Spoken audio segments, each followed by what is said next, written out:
What's going on, people? Welcome to Man Knows Football. You're here with myself, Guni and Lewis. The last time that you saw us together, it was an absolute horror show in terms of the COV. You get me? Like, I don't know if that's still a sensitive word to drop on YouTube, but we was both done out here, and since then I've done absolutely no content.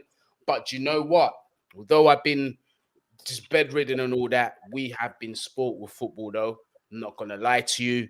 The World Cup, the way it's ended, bro. I'm not gonna go as far as to say this though. I'm not gonna say it's the best World Cup ever. I will say it's the most entertaining that I've watched in my lifetime.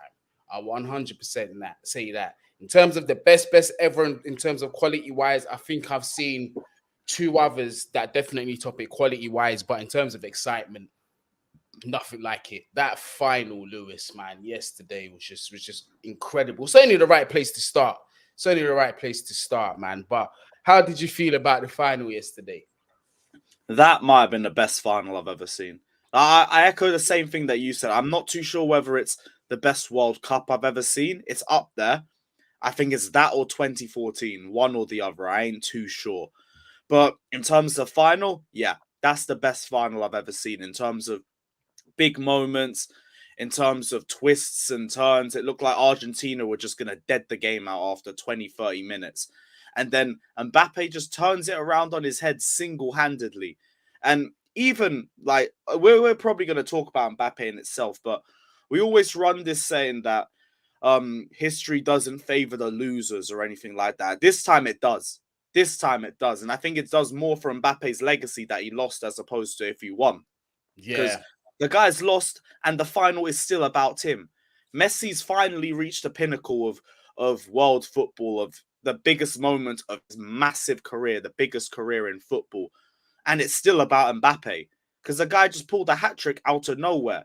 And then you look at his mentality, the way he handled it after the game, the penalties, 3 penalties going in the same direction, and he got every single one of them in. It's absolutely ridiculous. But yeah, that's the best final I've ever watched. Yeah, 100%. Hey, I've got a big up Lee Gunner as well. I just seen him live with Kenny Ken and Jez as well, sending a couple of the viewers over towards this side. Big up everyone joining from Lee Gunner, aka the Rat Army. Big up all of yous. You get me? But you're right, bruv. You see Kylian Mbappe, yeah? I'm going to say this, right? Before the World Cup, I've acknowledged him as a very good player, top level player, world class. Fuck it. We'll just say that. We've acknowledged him as that. But he showed me something yesterday that only elite players have. And that was the one thing that I was hesitating to give Kylian Mbappe, purely because of his age as well. I wanted to see him do more. Yeah, I knew he could become in another league. Now it don't matter to me. It don't matter. Exactly. Because for me, I've always said when it comes to these elite of the elite players, it's the elite moments that make them and how they handled it. Yeah. Mbappe, like you said, quiet as a church mouse for the majority of the game. But as soon as that penalty happened in the biggest moment of his career, forget everything he's done before then. Yeah. And the World Cup that he won before, that there was his biggest moment. Right. Puts that penalty away quite rightly, like you said, unfazed him. The second goal, bro, to do that in a Champions League quarterfinal, right? Or even an FA Cup semi-final, that's still some stuff that is just it's just unbelievable. But to do it in the World Cup final, to score in that manner, to me, that's when I said, yeah, this guy is an elite player now. That's it. I don't care about his age. I don't care how much more of his career that he's got to go. This guy is an elite player. It didn't stop there, Lewis. Just before that whistle went for penalties, did you see what that boy did? That one where he cut inside, beat 2 players, and he nearly smashed into the top right. The only thing that stopped him was that final touch. If he had got his foot just outside that ball and just cut in a little bit, it might have been curtains for Argentina. But it goes it goes to show. It's something that we seen from Diego Costa at Chelsea as well. That's what it reminded me of. It's like, you lot ain't doing the work in this big flipping World Cup final. Do I have to do this on my own? How many times he's single-handedly dragging France through this game? And The most of them didn't even turn up through themselves, and it was only Kylian Mbappe that saw them through to penalties. That's what you need from a generational talent. That is why Kylian Mbappe at 23 has been in the Messi conversations for ages. You're not putting him up with other so-called generational talents like the likes of Felix, like the likes of a Havertz, for example. No, he's with the likes of a Lionel Messi for these sorts of reasons. He turns up in the big moments. He turns up consistently. And it's about the technique. It's about the mentality. Who else do you see? 2-1 down, World Cup final. The ball comes down at a perfect angle like that, and they're not even taking a touch. They're just licking it into the corner. Nobody's doing that, bro. No one's doing that. And do you know the importance of him not taking that touch? Yeah, it just said that there's no coincidence or accident. He saw that coming and he said, I'm that guy, bro. I don't care where it is. I don't care what occasion it is. That's going in the back of the net. And those to have stones like that, bruv, come on, bruv. Yeah, we've got to big up Mbappe. But I also want to give some honorable mentions. We're going to talk about Messi as well. A lot of you lot know that I have a Messi agenda, but we're going to talk about Messi because I've got to definitely give praise where it's due. But I want to give a couple of honorable mentions in that French team as well. Kolo Muani being one, Eduardo Camavinga being the second one. Those two for me, as much as Mbappe put those goals away, obviously those are the key factors of that game. I felt that them two also had an importance in terms of that turning point in that game. Kolo Muani, bro, we got to start with him. The pressing that he did and the pressure that he put on that Argentina backline, it changed the game for them completely. Facts. But everyone's going to look at Muani for the miss in the second half, and could have taken it a bit better, but I also think it's a really good save by Martinez. You can't really get him too much for that. That's too quick of a moment to do anything, and maybe an Mbappe does something different, but that's the difference between the two players. I think the pair of them, they came on and they made it a lot harder for Argentina to play out the back. They gave France a lot more control.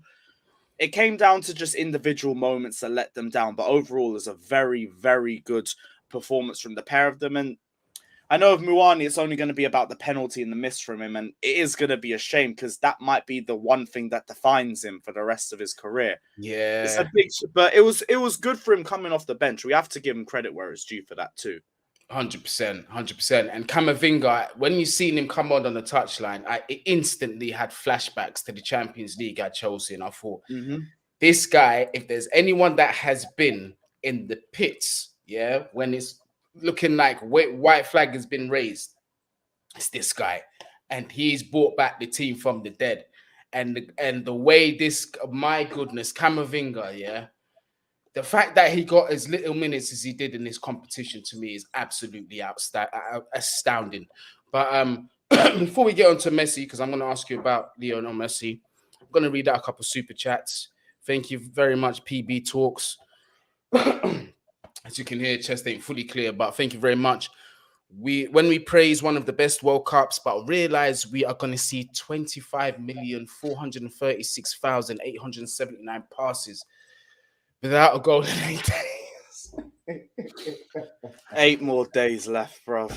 Can't be bothered. Why did you do this to me? Obviously, this is the Chelsea show. Mount and Havertz ball in under a week. Let's go. This is absolutely fantastic. But there is a silver lining to that cloud, obviously, that we will discuss. Ben Highsmith, big up yourself, big supporter as well. Thank you for the super chat. Big up Guni, glad to have you back and can't wait to see more of your content to come. We all enjoy it. I'm going to be consistent now. I've been sick, missed too many days. Be consistent. I'm trying to have 0 days off. He is just a French Jamie Vardy, is what they say about Kylian Mbappe. They're definitely not going to be saying that no more. I'll tell you that now. You get me? I'll definitely tell you that now. But yeah, before we get on to obviously Premier League matters and Chelsea Football Club, we do have to talk about Argentina. Congratulations to them for winning the World Cup and giving us one of the most entertaining finals in the world. And Argentina definitely had more than just Argentines behind them. They had a lot of the world backing them because they wanted to see an illustrious, generational, world-class player I think it's even an understatement to call Lionel Messi at this point. Get his World Cup. I'm not his biggest fan out there. I think now he is the greatest, in my opinion. But I've never been a Messi guy. But I have to accept that this guy in the conversations of the greatest of all time, his name is firmly there for me now. So I Well, just what feel put you off him though? 'Cause out of interest. I just felt, yeah, you see, for me, yeah, I've always accepted that he's elite and all that, Mm. but it's just for me, I wanted to see from him that leadership from an international perspective as well, because he was that good. For me, I'm even going to negate the fact that he's only done it in La Liga and now he's in league. And to me, that doesn't even matter as much. I wanted to see him lead his country the way Maradona did in '86, although I wasn't alive for that. But I wanted to see him do that to truly say, do you know what?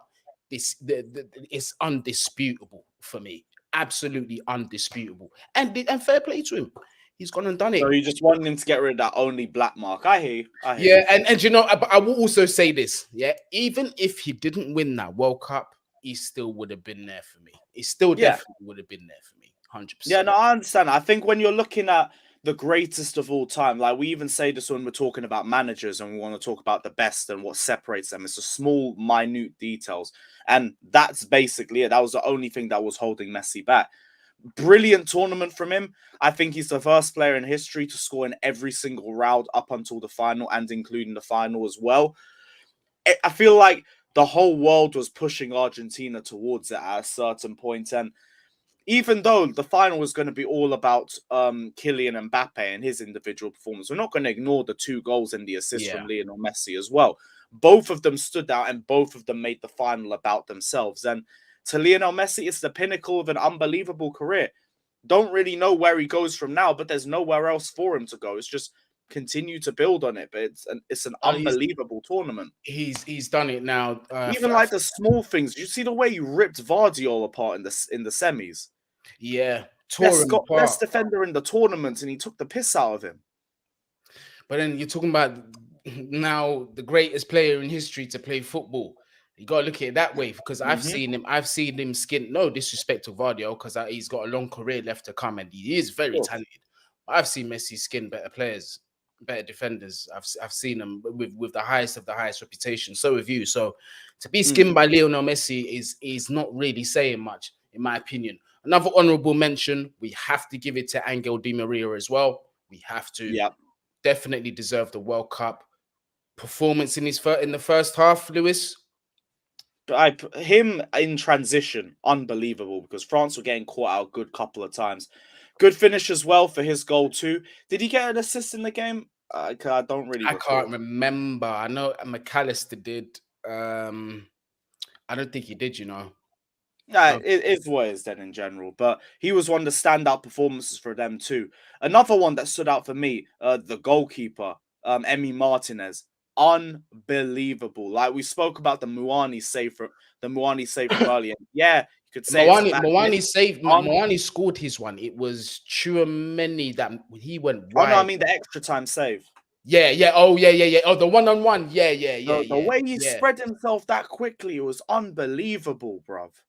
And then the penalties, like, I love a shithouse that is good at their job. And I saw a lot of people criticizing Martinez about it afterwards, but I like that. I like that a lot. I love penalties is a mental game. And you got to do whatever you can to get into those players' heads. He is a dirty little shithouse, and I love it. I love him, and bro, that's the mentality that I want. That's what you want from your goalkeeper. Because you see with him as well, it's not even just the verbal and all that he does. Is when you see him in between them sticks, he's intimidating to look at as well, bro. I would not want to take a penalty against this man, bruv. And the thing that's a guy who just gives confidence to everybody else around him. Yep. Did you see Mbappe's face when it went to penalties? He knew. We're not winning this on penalties. We're just not gonna. But I think we all kind of knew that as well, though, because Hugo Lloris never the best penalty saver. Bit of Tottenham tax as well. Argentina, I think, have been in more shootouts than France going into the final. And Emi Martinez is the best penalty saving goalkeeper on the planet. I know we said it was Kepa at a certain point, and he might be a close second, and fair play to him, but Emi Martinez is that guy. He's just different when it comes down to it because Oh, he plays the mental game better than Kepa does. 100%. And one more thing I'll say is on Di Maria is to me, he proved that he's definitely one of the best big game players of our generation. This is not the first time he scored in a final. I remember that final for Real Madrid. I think it was the first one to spark off just the back to backs. That final. Yeah, he got man of the match in that Yeah, final. he was incredible. It was before he made that move to Manchester United. He was incredible. Are we going to talk about Ousmane Dembele now? The man had an absolute stinker. In fact, it was a hall of shame performance, if we're being honest. But I don't want to entirely blame the player because I felt Deschamps was a bit of a criminal, allowing him to mark who was on that. It was Di Maria on that side on his ones. He clearly instructed him to stay with his man mark him, and don't let him get behind or don't let him get inside. Ousmane Dembele is not a fullback, nor is he a wing back. When has he ever done any kind of defensive work, Ousmane Dembele? Ridiculous. But then, even still, him giving away the penalty, once that happened, shot to pieces his confidence in it. But do you think that this guy is a bad player based off that performance in the World Cup? I don't think.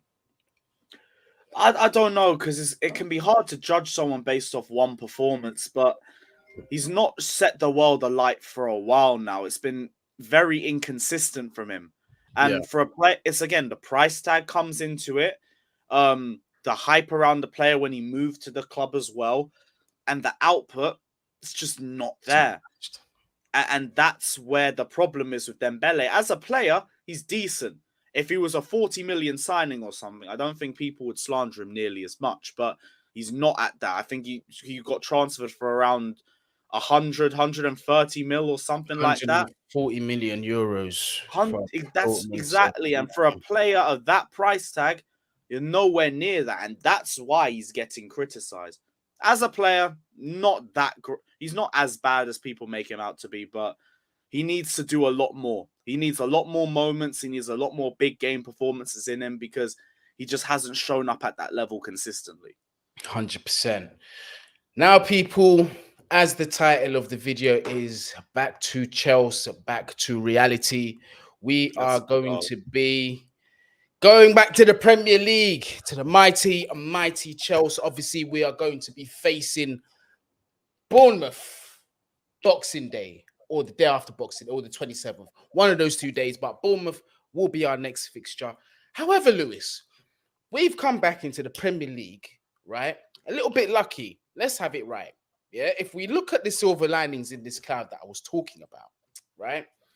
Prior to this World Cup, we were in an absolute dismal state in terms of both on-pitch performances, the fan base, and then injuries.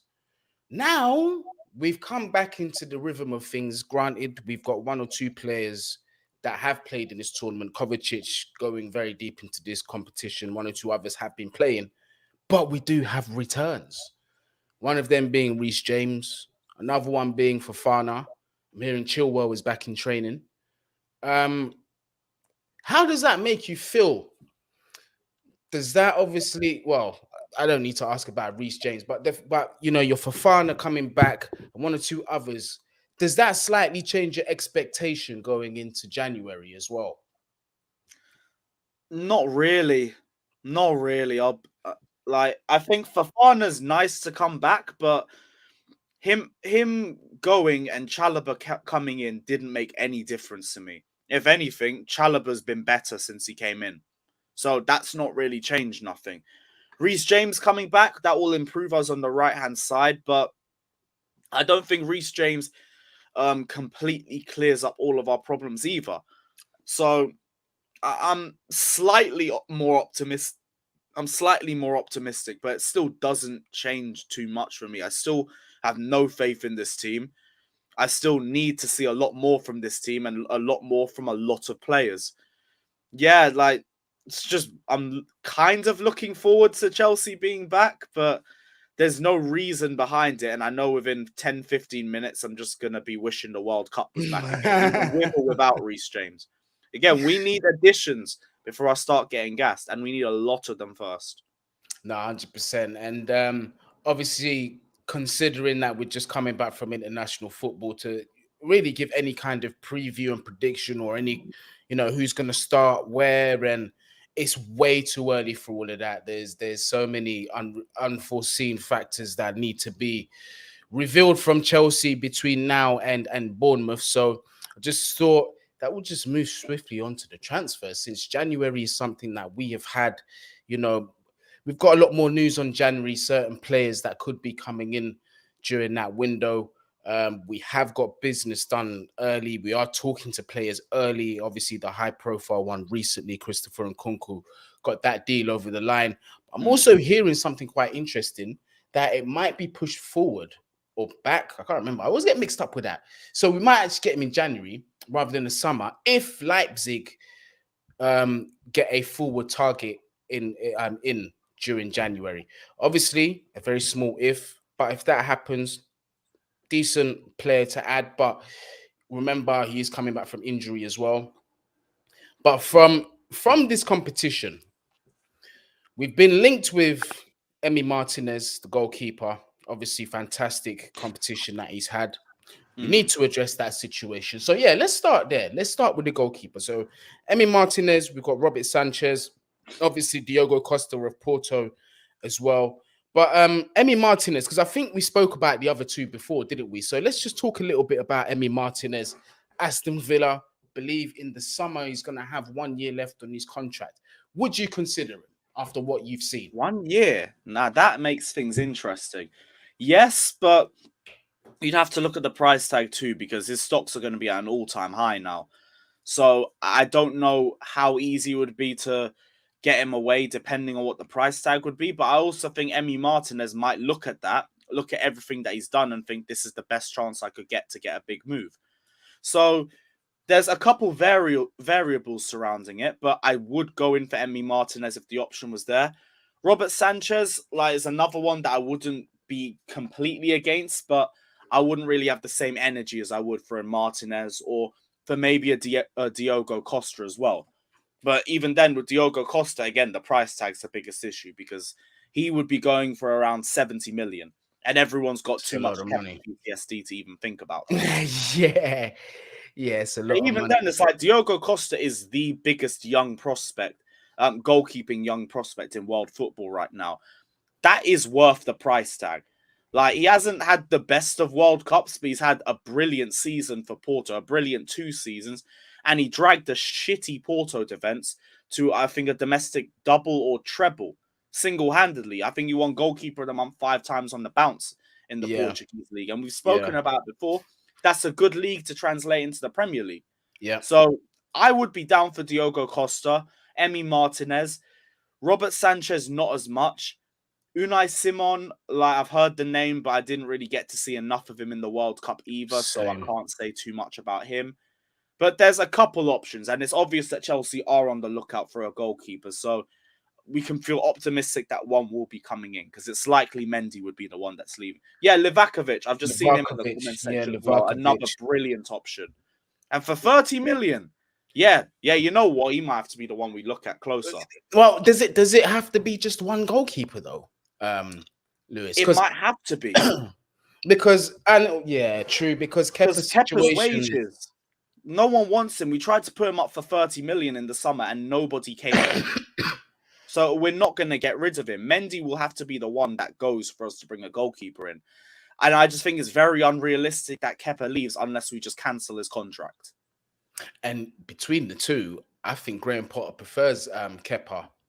Yeah, being honest. he fits the style of goalkeeper for him. We were even hinting at this before he joined, and he's been the one that's had the most game time since. Mendy has been the one that still looked worse out of the two since Potter's joined. So, yeah, I could easily see Kepa stay. And then we look for a number one, and then Kepa just sits as the number 2. Because he's obviously happy in that role. He doesn't care. He's getting better wages here than he'll get at any other club.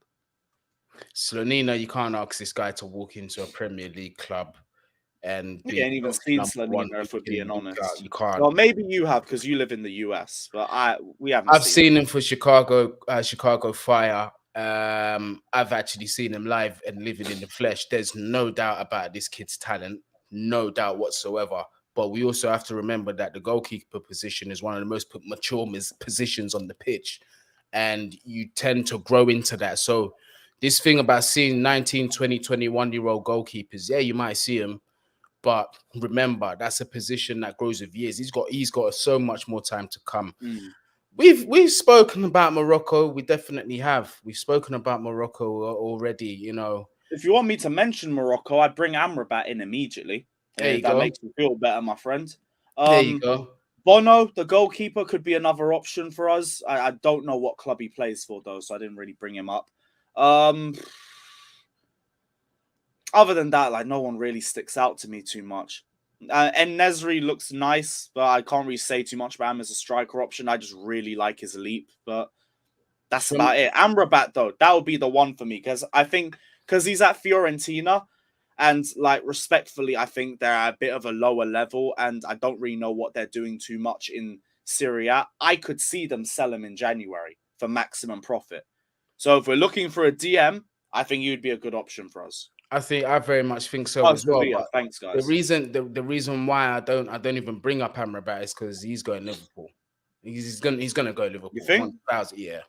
They seem sure that they're getting Enzo Fernandez and Jude Bellingham. They won't get the one player. I've said this. Like, I think, did I tweet it or did I say it in a video? I said this. Liverpool will end up with Jude Bellingham and Sofiane Amrabat. Those are the two midfielders that they'll end up with. Enzo Fernandez will end up at either. Well, I don't think Real Madrid will pay the 120 million euros that Benfica want, but I know Manchester City would, and I know we will as well. And if there's a choice between the two clubs, it's not looking good, bruv. Unless Todd Bowley A, throws the bank, and B, Graham Potter gives him some kind of guarantees and say, we're building this shit around you, bruv, or something. I don't see any other way of him coming to the club. But him, if we're not going to get one of those, if we're not going to get Amrabat, we're not going to get Jude Bellingham, we have to get him. We need to get someone like him or something close. Enzo would have like a 102 mil release clause, I think, right? 120 million euros. I don't know what that is in pounds. Yeah, it's a bit pricey, but I think with the way Bowley's been, I wouldn't put it past him putting that down. I wouldn't put anything past him at this point. Do you know what I would do? I'd actually make a sacrifice, and some people in here are going to hate what I'm about to say, 100%. If it meant getting rid of Kovacic to bring him in, I'm doing it. Who, Enzo? Yeah. I mean, Kovacic wouldn't be the one I'd get rid of in that midfield, but I understand. Because look, I have a feeling Jorginho is gone. I have a feeling Kante is gone as well. Well, have a feeling is everyone knows Kante's leaving. Jorginho, I think, will be gone as well. We're gonna sign Declan Rice apparently. One more number 6 or DM. So that means if he's gonna come in, someone's gonna have to go. And who's left? They're not gonna sell Mason Mount. They're not gonna. Depends on the contract situation. I will say that. Also, as well, there's this fact as well. Kovacic, it goes for both.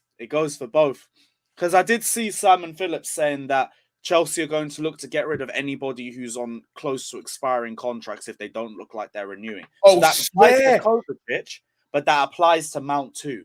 Oh, swear that. This is why I respect this. If that's the truth, I rate it, bro. That's the ownership that we need. I'm not with Mount, like, I'm taking it by ear because, like, the way this club is, like, they'll probably just bend over and give him what he wants. But if they make the statement and they don't listen to those stupid wages and he ends up going, I will have a lot more respect for Todd Bowley for not bending over. 1,000%. 1,000%. The question is here, should we sell or keep Mason Mount? Always said, rather keep him than sell him. 100%. Rather keep him. Even as a squad player, I would, but the biggest problem is those wages. He's asking for some dumb wages. I would, if he wanted Havertz and Kepa's 150k, I'd be like, whatever, just give it to him and move on. I don't care. Because they're already on it, so whatever. Whoever comes in is still going to look at them and say, I want more.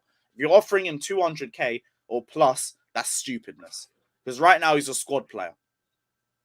That's mad. Enzo and Rice will elevate cover. Why so? Because let's talk about cover for 1 second and Kovacic's strengths. His strengths to me, he's an elite ball carrier. Is he consistent with a ball in the final third to be a creative midfielder? Nope. Is he consistent enough to be scoring goals to be a goal scoring midfielder? Nope.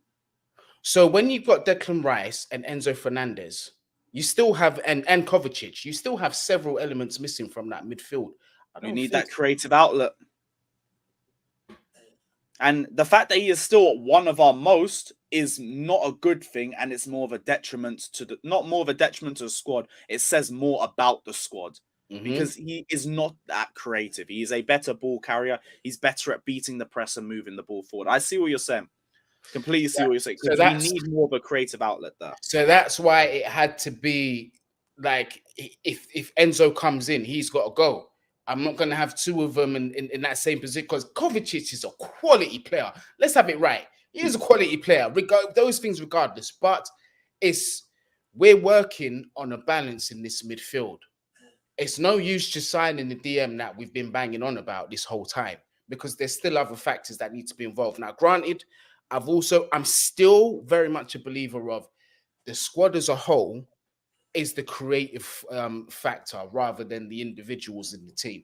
But that squad as a whole still needs to have that balance. You see what I'm saying? It's like you can't have one without the other, in my opinion. So I definitely think that applies. But I think with Kovacic, is the thing with him is that there's too many problems for you to ever look at Kovacic and say you need to improve here because there's so many other worse players. That's why I've always said like Kovacic is one of the players I won't say anything about, but it doesn't mean the criticisms that he gets aren't fair. Like Silva's a brilliant player, but there are elements of his game that needs to be improved as well. Aerially, he's not necessarily the best. He's not the quickest on the turn. But we're not going to say that because there's so many other issues. The same energy applies to Kova. No, 100%. So in January, realistically, in terms of we'll go back to the goalkeeper position. In terms of Emi Martinez, I highly doubt Aston Villa are going to let him go in January. There might be some kind of agreement for the summer, but in terms of leaving, that's not going to happen. Emery's coming too early for that as well. Yeah, there's that too. Also, Robert Sanchez, I think the same applies. It's too important for Brighton for him to be allowed to leave in January. Livakovic might be tempted. If that could happen. He's 27 years old. He currently plays for Zagreb, right? It's touted at about £30 million. Now, my thing is if we're gonna sign, regardless of the goalkeeper we're signing in January, that goalkeeper's coming in to start. And do you see this guy being our goalkeeper for the next 5, 6, 7 years? He's also 27 years old as well. Remember that. Okay, 27. There's not really much more room for growth. I could see it because our goalkeepers aren't good enough. So I think anyone that we do bring in would walk into our team. I like Kepa. He saved us in 1 or 2 games, but that's not really enough for me. It's only been enough because Mendy has literally been arse all year. And even when he came back, he's been just as bad. So, yeah, Livakovic would come in and he probably would go straight into the team. I can't say too much about how well he'd play, but he's had a very good World Cup. So, I guess I could see it. I mean, of the 2 games we played against us, I don't remember any mad saves or anything. I remember us having a lot of shots in the home game. But, yeah, I don't really remember him standing out for anything. Did keep a clean sheet in the home match. That was Tuchel's last game, but we didn't do anything. We didn't make anything. I remember Aubameyang was just passing instead of shooting that game. Yeah, facts. This is a good point. And maybe it could help us steal a march on this Gvardiol guy. Croatian goalkeeper, Croatian centre-back, and Kovacic. Yeah. If we did sign this goalkeeper, I think that could also go a long way in securing Gvardiol. Let's talk about Gvardiol, actually. Let's move forward a little bit and talk about centre-backs. Now, I'm going to say this, not based on anything that I've seen or heard or whatever. This, again, people, my Guni speculation, Guni spinal senses going off. I actually think that Chelsea are in advanced talks with this guy, and in terms of like potentially this deal might already have been done. Because listen, and I say this because remember, Matt Law consistently, while we was negotiating with Christopher Nkunku, has said we're negotiating for this guy on the side. Don't sleep. We're negotiating for this guy on the side. We've been talking last season for Gvardiol. We've been going. I honestly think that we're way further ahead than the other competitions, than what the media is currently giving us credit for. I think he ends up. I have a sneaky feeling he becomes a Chelsea player. What do you reckon? I think things are falling in the right place with it. And like you said, if we brought Livakovic, that would help too. Kovacic being able to go in his ear helps a little bit. Him speaking about Chelsea already a few weeks ago, another step in the right direction.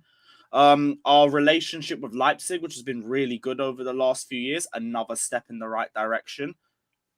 I don't know. Like, there's going to be a lot of clubs interested and better clubs too. Madrid, Liverpool, and Man City are looking like they're in a 3-horse race right now, but there's a chance. Hold on. Christopher Vivell. Oh, shit, yeah, because he's coming from, like, there's a few things that could fall in the right place. This is what I'm saying. There really is. And as a centre-back, that's your Thiago Silva replacement right there. Well, you could push Koulibaly more centrally, and you could use Gvardiol in the sort of role that you've been using Koulibaly for instead. And that works perfectly. Could you imagine? I have to see, because there's bigger clubs in there for him too. I just think Real Madrid doesn't make sense. You're not breaking into that team immediately, and I think it'd be better for you to go to a club that you're going to start at. City, I guess I could see a bit more, but I still think like that defense is a bit more set out too. Liverpool or Chelsea more could be a bit more realistic, but Chelsea, you walk right into the starting 11. You get more game time, you get the ability to develop. And you and on top of that is you actually have a project that seems to be, forming in terms of not just on the pitch. You can see the vision behind it as well, the kind of football minds that we're bringing in. This Christopher Vivell guy is no joke, by the way, people. Absolutely none. Then we've also got the brother from Monaco coming in after his non-compete ends. I think that's the end of next summer. So we're not even going to have him for the next summer transfer window. It's going to be the end of that window where he's going to join. Obviously, Paul Winstanley as well. I think it's a similar situation with him. Or has he already joined the club? I think. I don't know. But either way, the recruitment team is nuts. It's ridiculous. And, why wouldn't Gvardiol come? Because, look, in the future, potentially, if whether we go back 3 or back 4, we could either have the centre-back pairing of Gvardiol and Fofana, or we can go with a trio of Gvardiol, Colwill, and Fofana in the next several years, which is ridiculous. Absolutely, potentially that's ridiculous. And yeah, that would already solidify us for our future. And the best thing that has been about Chelsea for the last 18 months has been our defence. And us losing the solidity, and that is part of the reason why we've slid so far down in the league. I think Gvardiol coming in strengthens us. Levi Colwill is still more of a question mark because I need to see how there's a lot to be seen from him. For me, that's a lot of that's right now. It's although I rate the kid's potential, it's wishful thinking. Like I would like for him to be part of that 3. Do you know what I mean? To have sort of like another Reece James to step in and say you see another elite talent. But no, you're 100% right. You're 100% right. It does remain to be seen with him. But we also wait. Hold on. Before I continue, are you good to go for another 15 minutes at least? Yeah, I'm fine. I'm cool. Yeah. So we'll try and round up in 15 minutes. So obviously the right back situation as well. Thank you, Fred, for reminding us. Molina of Argentina, and then Juranovic, obviously of Croatia. Was he Croatian? Juranovic. Yeah. Juranovic. I thought he had a good tournament. Molina, I don't know too much about him. What I do know is Chelsea are very interested in Malo Gusto, the right back at Lyon. I like his numbers as well. Yeah, he's part of this Vision 2030 thing. That's something that I'm gonna have to do a video on actually. Vision 2030 to see what that actually entails and what the aim is with that. But definitely looking at good numbers. But for those 3 names mentioned, because to be fair, we were linked with Juranovic. I did see Simon Phillips way before the World Cup. say Chelsea were looking at Juranovic. Molina is more recent news that I've heard. Maybe it's old news as well. I don't know. But are you happy with those three names as options to compete with Reece James? Yeah, like when it comes to right backs and everything, I'm not really asking for too much as long as the price tag is respectable. That's why, like, when I seen Dumfries come in, not really as sold on him, and like, Inter Milan fans treat him like a bum, and that's just a big red flag to me personally. But the likes of Gusto, Juranovic, Frimpong as well, Malo Gusto, I feel like they'd be good options for us too. And we have to keep remembering as well, with wing backs, if we're looking for them to be depth, we have to expect that there will probably be a couple of holes in their game. Yeah. And that's fine as long as they understand their position and as long as they have some elements of their game that they can bring to the squad. As long as you're not a bum all round, then that's fine personally. And respectfully, I can't lie, that sounds like Dumfries. I'm really not sold. He's absolute cheeks, bruv. I don't trust him. That's a tournament player right there. Yep, I can smell that bozo gene week in, week out with this guy. Do not bring him anywhere near Chelsea. They call him Brick Freeze at Inter Milan, bruv. And this is what they want. I'm good, man. Oh my days. Oh yeah, there's also Tino, but with him again, I don't even want to discuss that or explore that until he ain't even back from his ACL, is he? Exactly. He's not even played. Yeah, we can't say that right now. That's why, respectfully, I don't even want to mention that. Man said he said a comment earlier that he said, "Don't go for Hinkapie." Nah, but Joey was right. Spurs TV, big up yourself. I ain't gonna lie, he gave me a bit of a laugh there. Nah, bro, listen, he's an option if we don't sign Josko, apparently. So for you guys, you better hope that we sign Josko if you really want this Hinkapie as well. He had a decent World Ecuador Cup. have a good defense as well, to be fair. If you have a look at their recent games, they never concede more than one, and most of their games are 0-0 draws or 1-0s. So, I mean, I haven't seen a lot of Hinkapie, but it looks good. Looks good, but I do need to see a lot more before I make a exactly. I don't know enough to make that decision yet. But midfield, let's move on to that. We will save the attackers for another day, but midfield, we're probably going to end it here. Now, we have seen some interesting performances. We've already spoken about Sofia and Amrabat.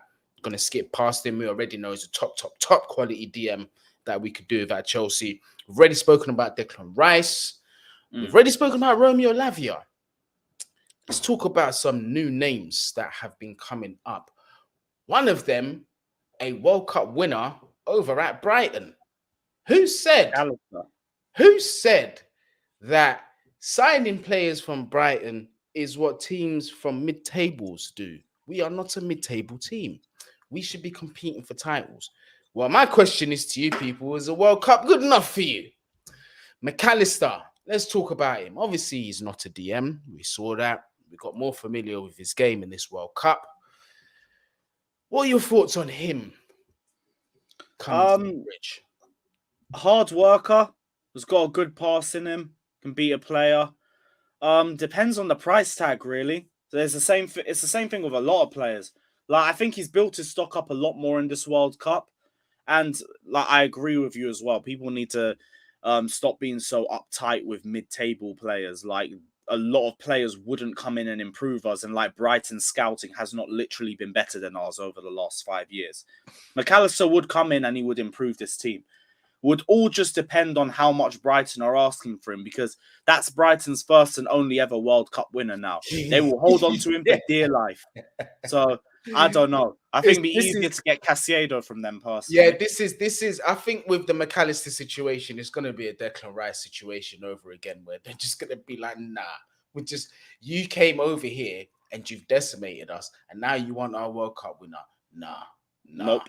And on top of the World Cup winner, you still want one of our other guys, yeah, Caicedo. That's the thing. I'd use these talks to be like, oh, you won't give us him. All right, cool. Let's talk about Caicedo then instead. Try and sweeten that talk a little bit better. But yeah, I don't think we would get McAllister. Not right now. They're going to hold on to him for everything he's worth. Yeah, 100%. And if we're being honest as well, Brighton are not really doing the worst in the Premier League right now. They're doing all right. No, they're level with us. Same wins, same losses, same draws. I think we've got the same goal difference. Why? We are literally Brighton. Why? Why? Yeah, but him, I think he's a good player. Casiedo, he's also come out as well. He's actually spoken about Chelsea, well, not just Chelsea, but he's several other clubs. He's been like, when you're linked with clubs like this or at this level, it's gonna be very hard to ignore the rumors. So he's definitely open for a move. The mad thing is that he was available for 6 million euros over in South America, and Manchester United were all over him. And then he went quiet. Then he went to Brighton. Fast forward till now, they're probably going to get anything between 50 and 60 million for this guy, I think, going price for him. Does he come in and improve our club? Yeah, Casiedo, to me, that's the N'Golo Kante replacement, long term. I think it'd be a very good addition to us. Unbelievable energy, great ball winning ability. You could talk about the final pass, which could potentially be a lot better than Kante, which we've always said was his only thing that let him down consistently. So, yeah, I think for the price tag as well, it's a good amount.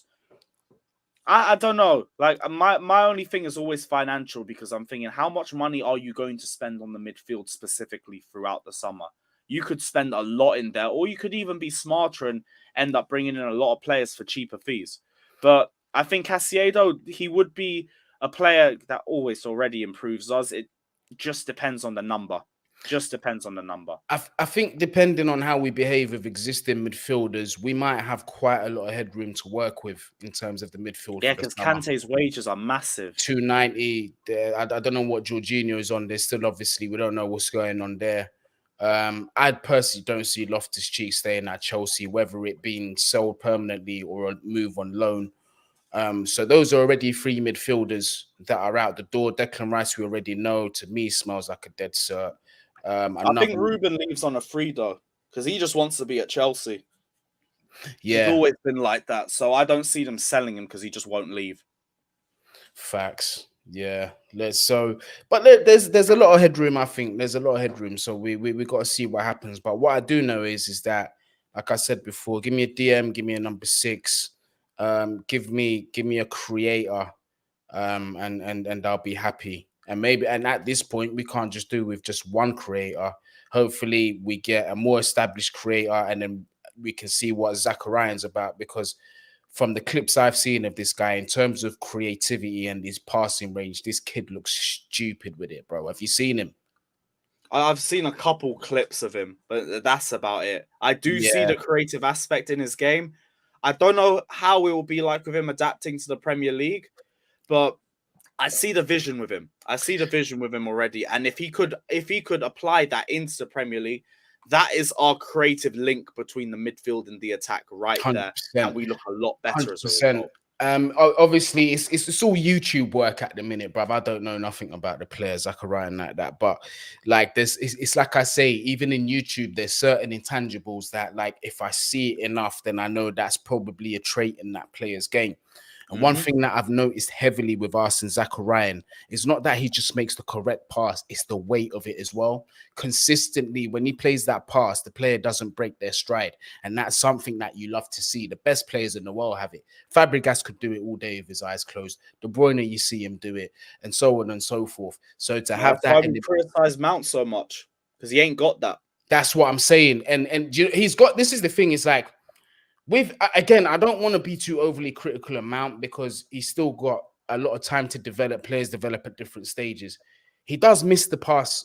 But that's pass. The thing. You can't teach those sorts of things. Yeah.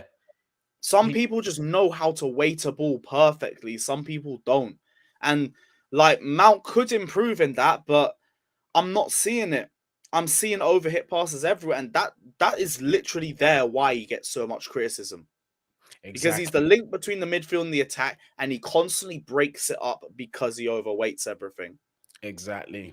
Everything is at one weight. Supers Thomas Tuchel, obviously we're coming towards an end on the stream. Big up 124 people in the building. Smash that like button. Help us get to as close to 100 likes as possible, man. Let's actually get us up there. Do you know what I mean? Question to y'all. Will signing I think there's your answer. It wouldn't mud my trust the process part. It would mud my faith in Bowley. I'd be Because I'd be like, why are you disgusted. bring him Yeah, here for? Well, I'd be what's he? disgusted and I wouldn't even disappointed. blame Potter unless Potter specifically said yes. Because I could easily see them just ignoring him and bringing him in anyway. That would just say to me, all right, Bowley, I can't really trust you like that then. No, 100%. I agree. That would be I think that'd be a catastrophic move. And after everything that we've seen in this calendar year of 2022 of Cristiano Ronaldo, if we're still gonna persist with a player like that, then one, I do not believe that we're in good hands long term. And Mm-hmm. two, it's just like there's nothing that can help you at this stage. Do you know what I mean? Just leave him to go somewhere else. No one's saying he's dog shit and he's finished and this and that. Just not at Chelsea. Go somewhere else and do it. Just don't do it with us. Do you think Brighton players is going to help us win any silverware? This is the thing. It's just like I said, obviously, you can't go there and buy their 25-man squad. Things have to be done in moderation. Do you know what I mean? But Lewis, it's like the quality is shown. Like you don't There's turn up. good players there, though. This is the thing. Caicedo, McAllister, Trossard, Lewis Dunk, Robert Estupinian as well. Sanchez. Exactly. Are we going to act like there's not good players there? Like, just, you guys need to deep. Our players suck. They would come in and better us. It's as simple 100%. as that. I keep talking about rebuilds, and I say you look at Arteta with Arsenal, you look at Klopp with what's it called, Liverpool. The squads that they had at the start and the squads that they had 3 to 4 years later, there's like one player that probably lasts it, and that's it. Klopp had Milner and Henderson, and he changed everybody else. Arteta, I don't think he kept anyone. I think he got rid of everybody. So no, Xhaka stayed. Xhaka's the only one that stayed. So Yeah, why are we expecting our players to do well under a different coach when we all know we need a rebuild? When we know we need a rebuild, we know 90% need to be gone. So I'm looking at the squad and I'm saying James, Chalobah, maybe Sterling just because he's on a 5-year deal and we're probably not getting rid of him. That's it. The rest are all gone. yeah. It's either the rest are gone. Well, the new signings, those players that you mentioned, and for me, it's like it's either like I couldn't care less if they stayed or went. Yeah, the youth I'm not even involving in this because they haven't really Mhm. broken into the team yet. No, 100%. CR7, it's not even a quit. At what though? Ronaldo's a better goal scorer. That's about it.